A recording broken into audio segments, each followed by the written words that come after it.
Hey, how we doing, guys? Gray here, and today we have got our finals game for the APA. We're going up against ShuckleKing and his OK Rillaboomers. This is going to be a interesting matchup to say the least, but we'll get into that in a second. First up, you'll notice this is postcom, and I did not want to postcom this game, yet here we are. It's going to be chopped up a lot. It's going to be like cuts everywhere because this game lagged so badly.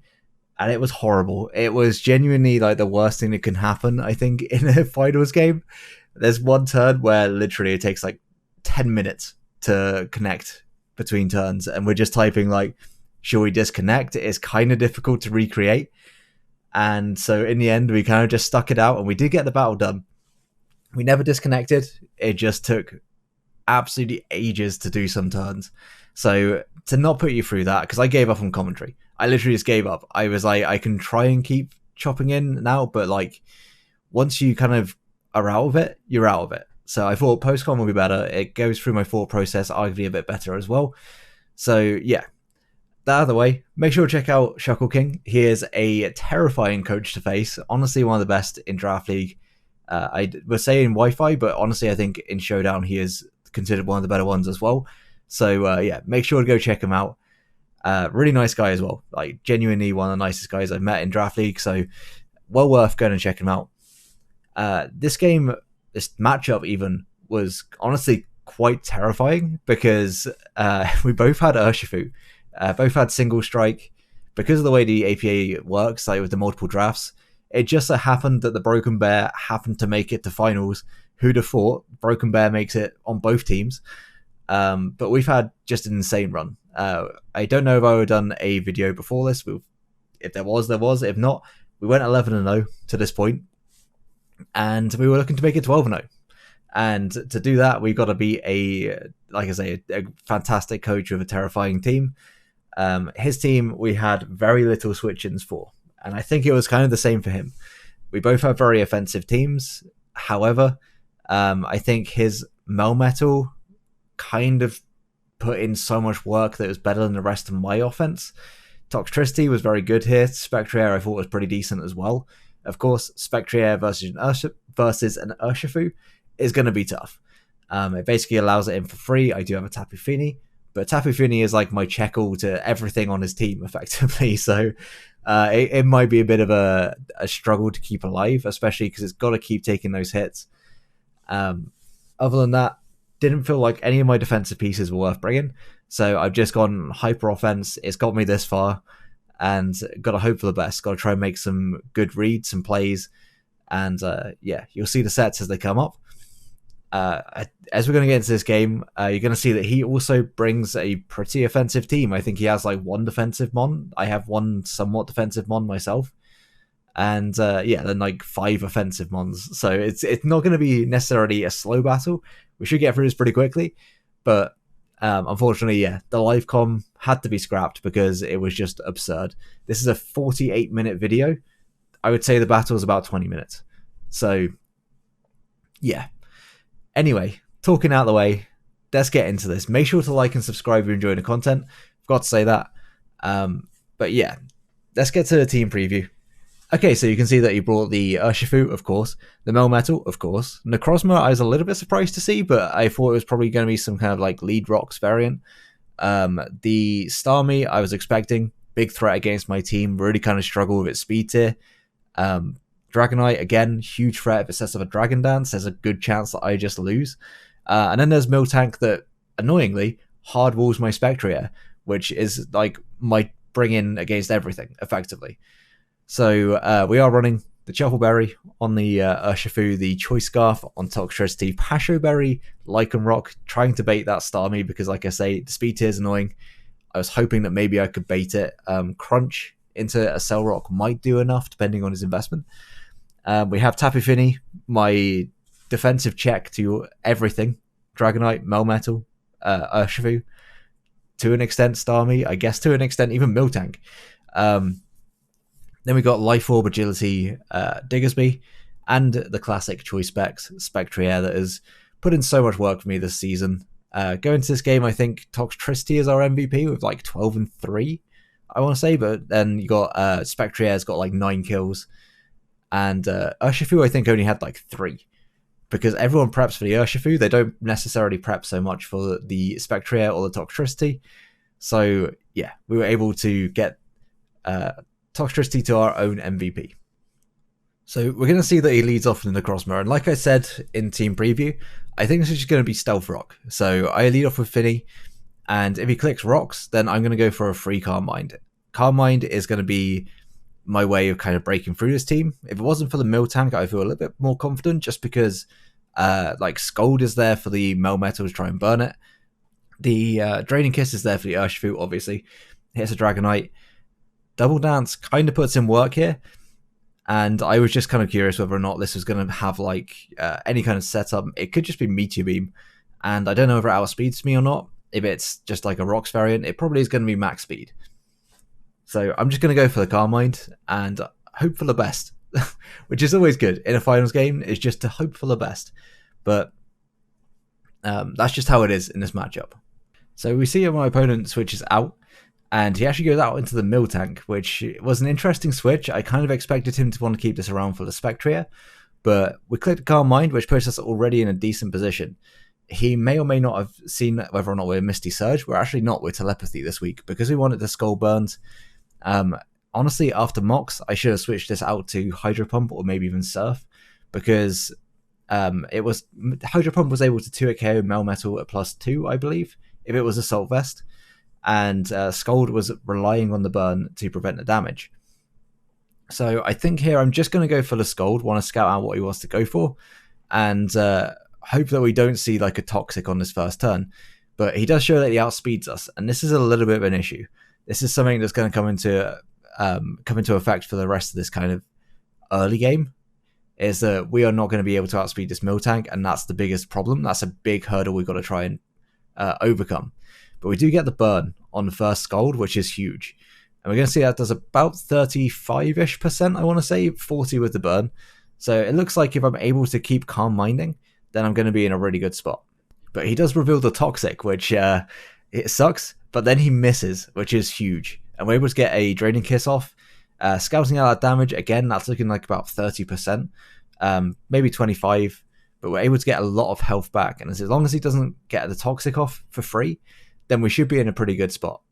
Here I'm able to just set up a Calm Mind as he goes for the Milk Drink. This was kind of expected.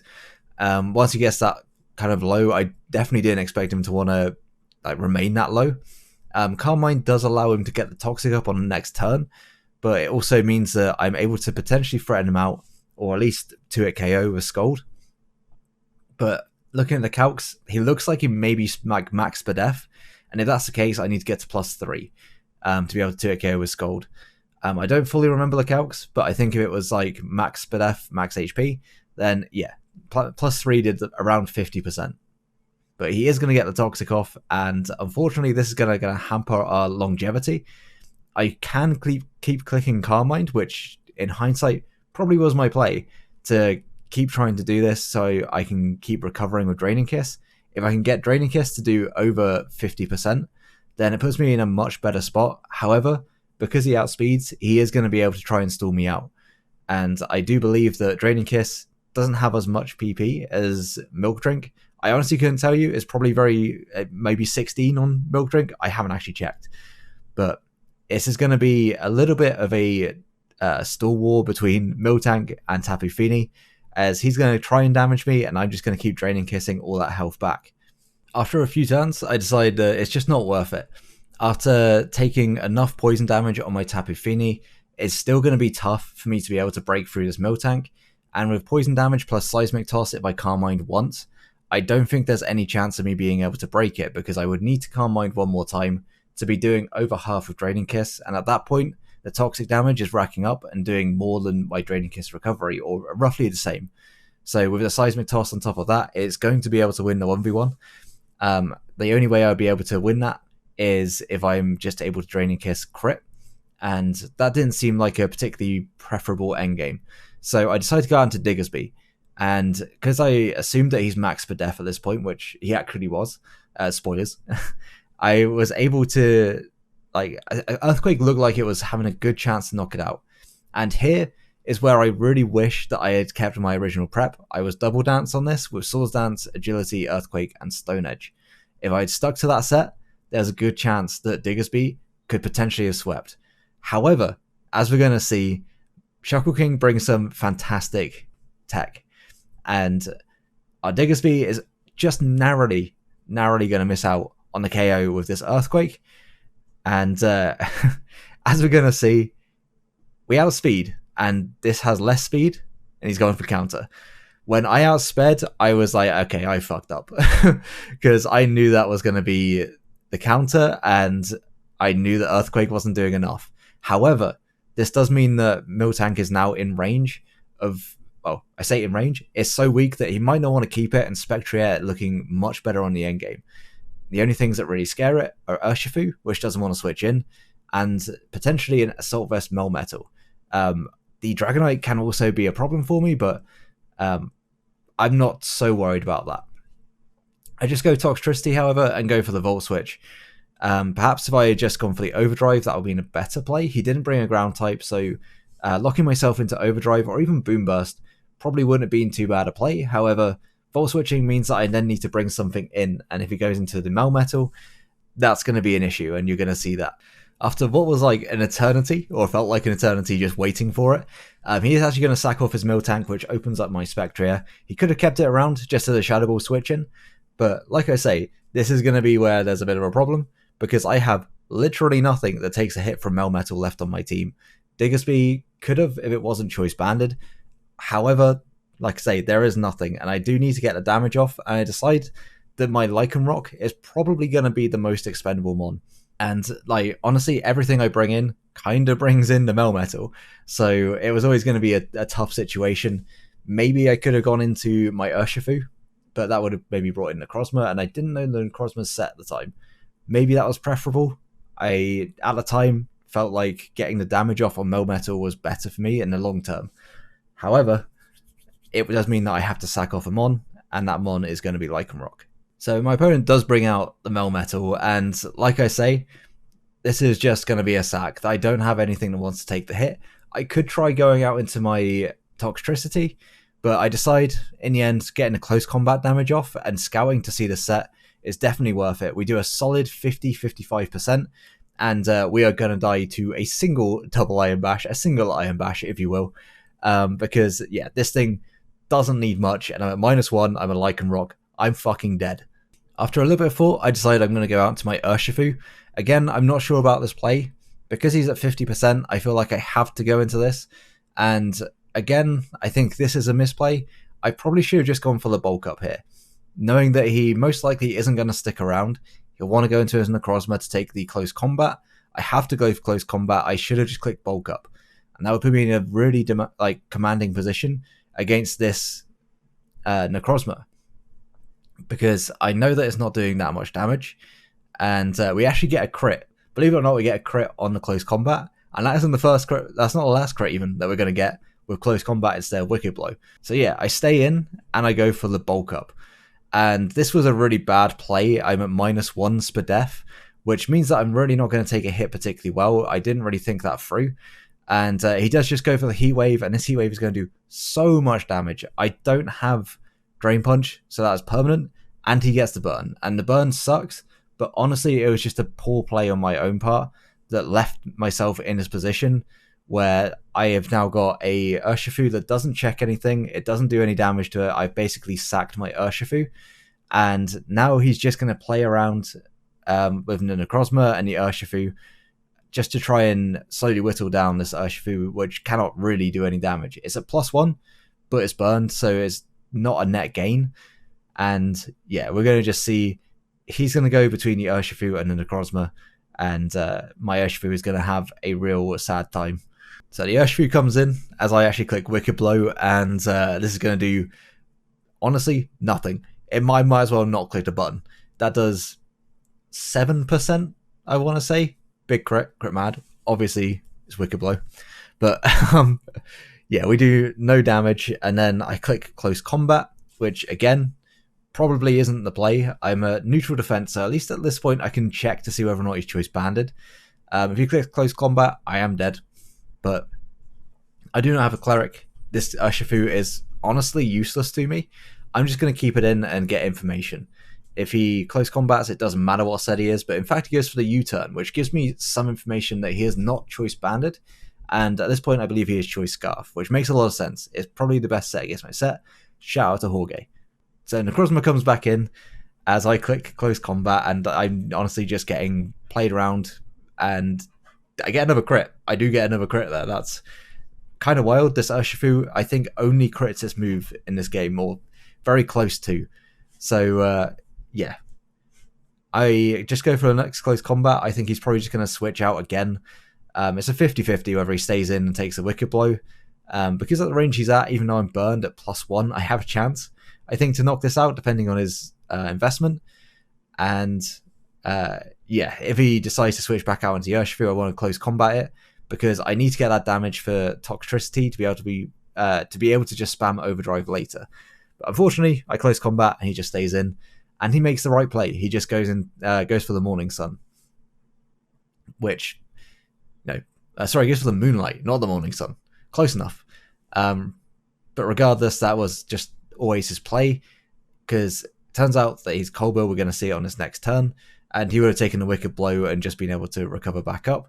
It also probably looked quite close to me being taken out with Burn. So, yeah, great play on his part, as we're going to see the Colbur on this Wicked Blow, and it's going to do very little because I am burned and I am bad. After taking that hit, he actually goes for the Calm Mind, which is really interesting because, honestly, after that Calm Mind, unless I am Modest Spectria, I do not knock this Necrozma out. And with +1, there's actually a lot of things that would struggle to take a hit here. Toxtricity can't. My Tapu Fini doesn't want to. But fortunately, we are choice specs and Modest. This is my only play, is to go in and click Shadow Ball. If he has Spadef investment, then he does actually have a good chance to live this Shadow Ball. If he has just max HP, then we're going to be able to take him out. So we click the button, and we're going to see that he was actually, in fact, just max HP. I think there was still a roll to knock him out, but we are able to pick up the KO. We get the Grim Nay boost, which isn't going to matter, though, because unfortunately, the Urshifu is still in the back. And this Urshifu, now my Urshifu has gone down, it's very free to click Wicked Blow. However, I feel on this turn he absolutely has to click it if he comes in. And my play is always go Tapu Fini. It's there. It's kind of a sack at this point, but it's also there to prevent Urshifu from being able to just kind of win this game.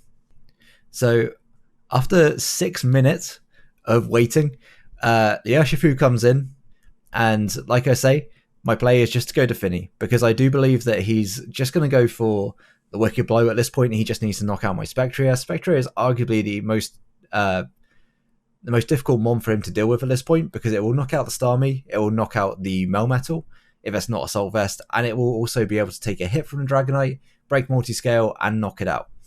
So this is the one mon preventing him from winning pretty much at this point. So I expect him to just go for the Wicked Blow to try and take me out. If I try to make a read, predicting him to click U-turn or switch, then he gets put in a really bad position, and we gain all the momentum back.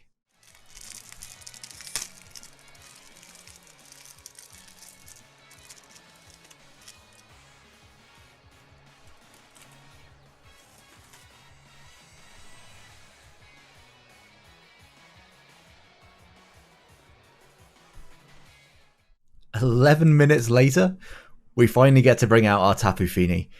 Watching this back is the first time I realized just how long that bit of lag was, but we sat there for 11 minutes waiting for this turn to happen.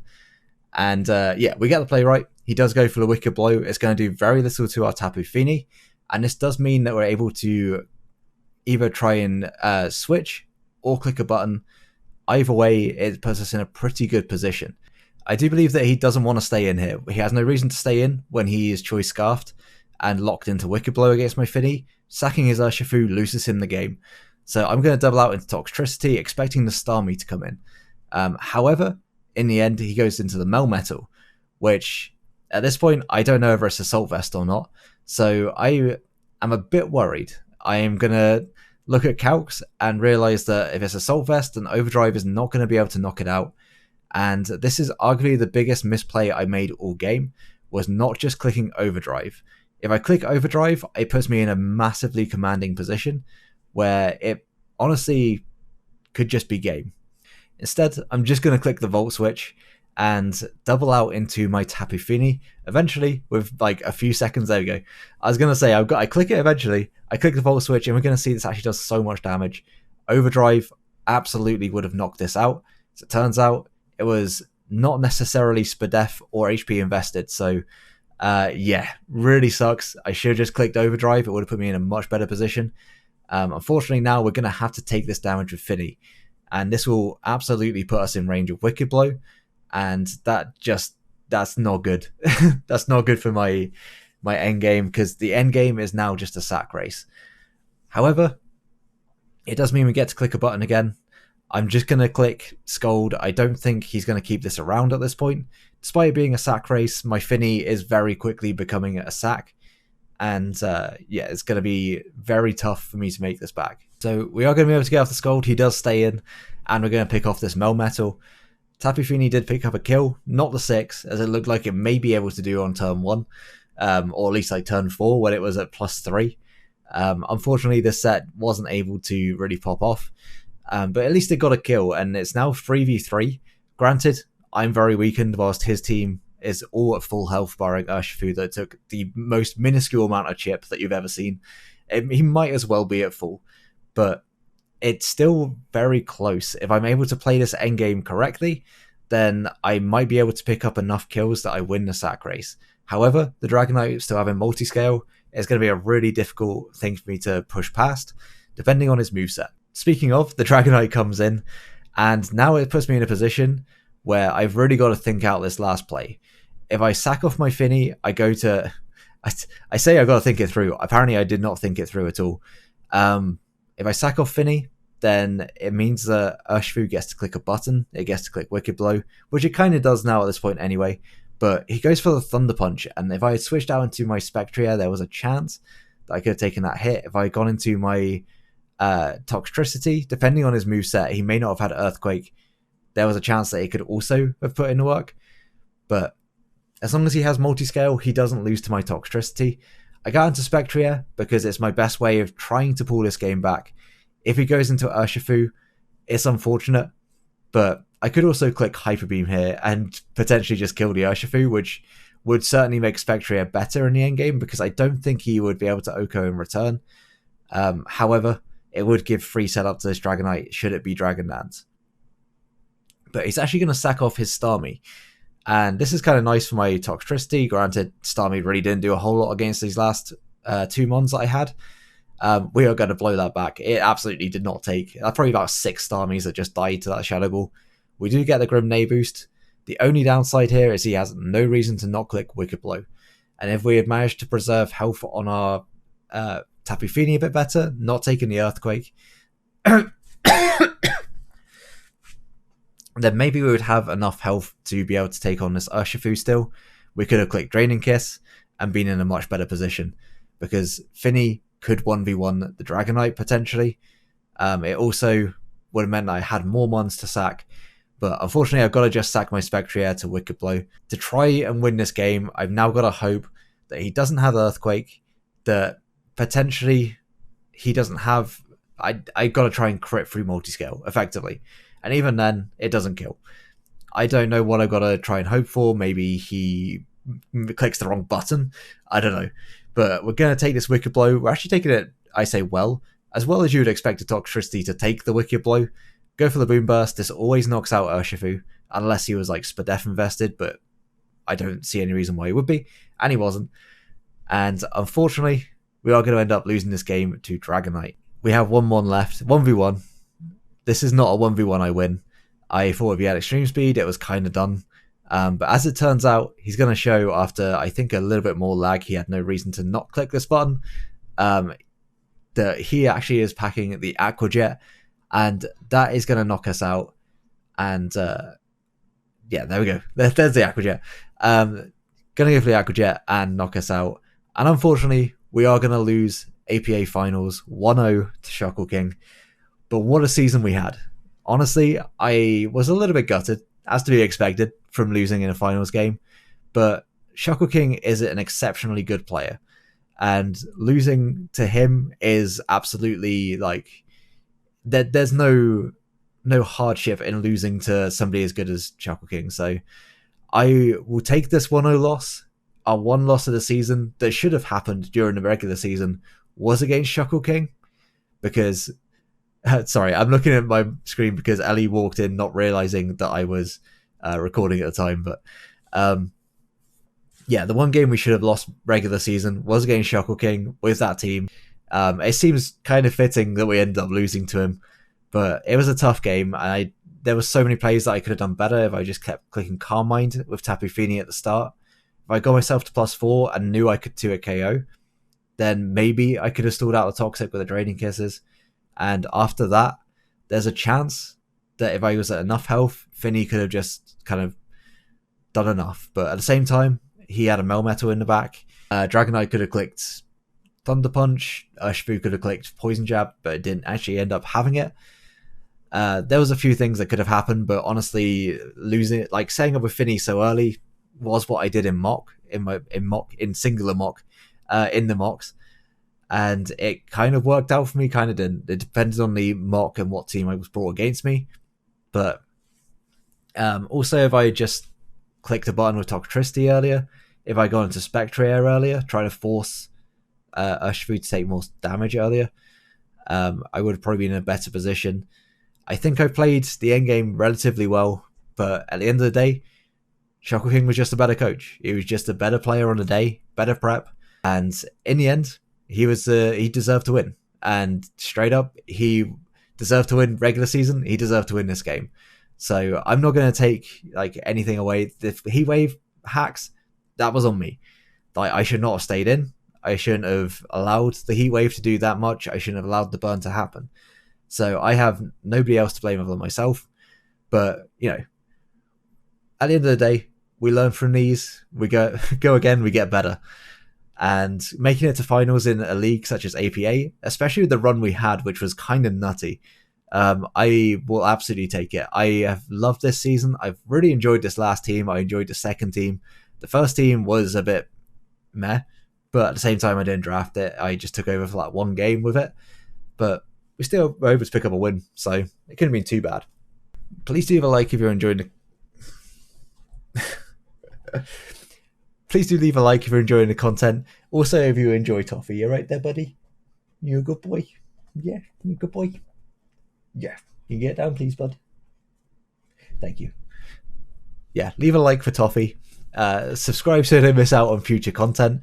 The sport has been absolutely wild recently, especially with this run. We had a genuinely wild run into finals here.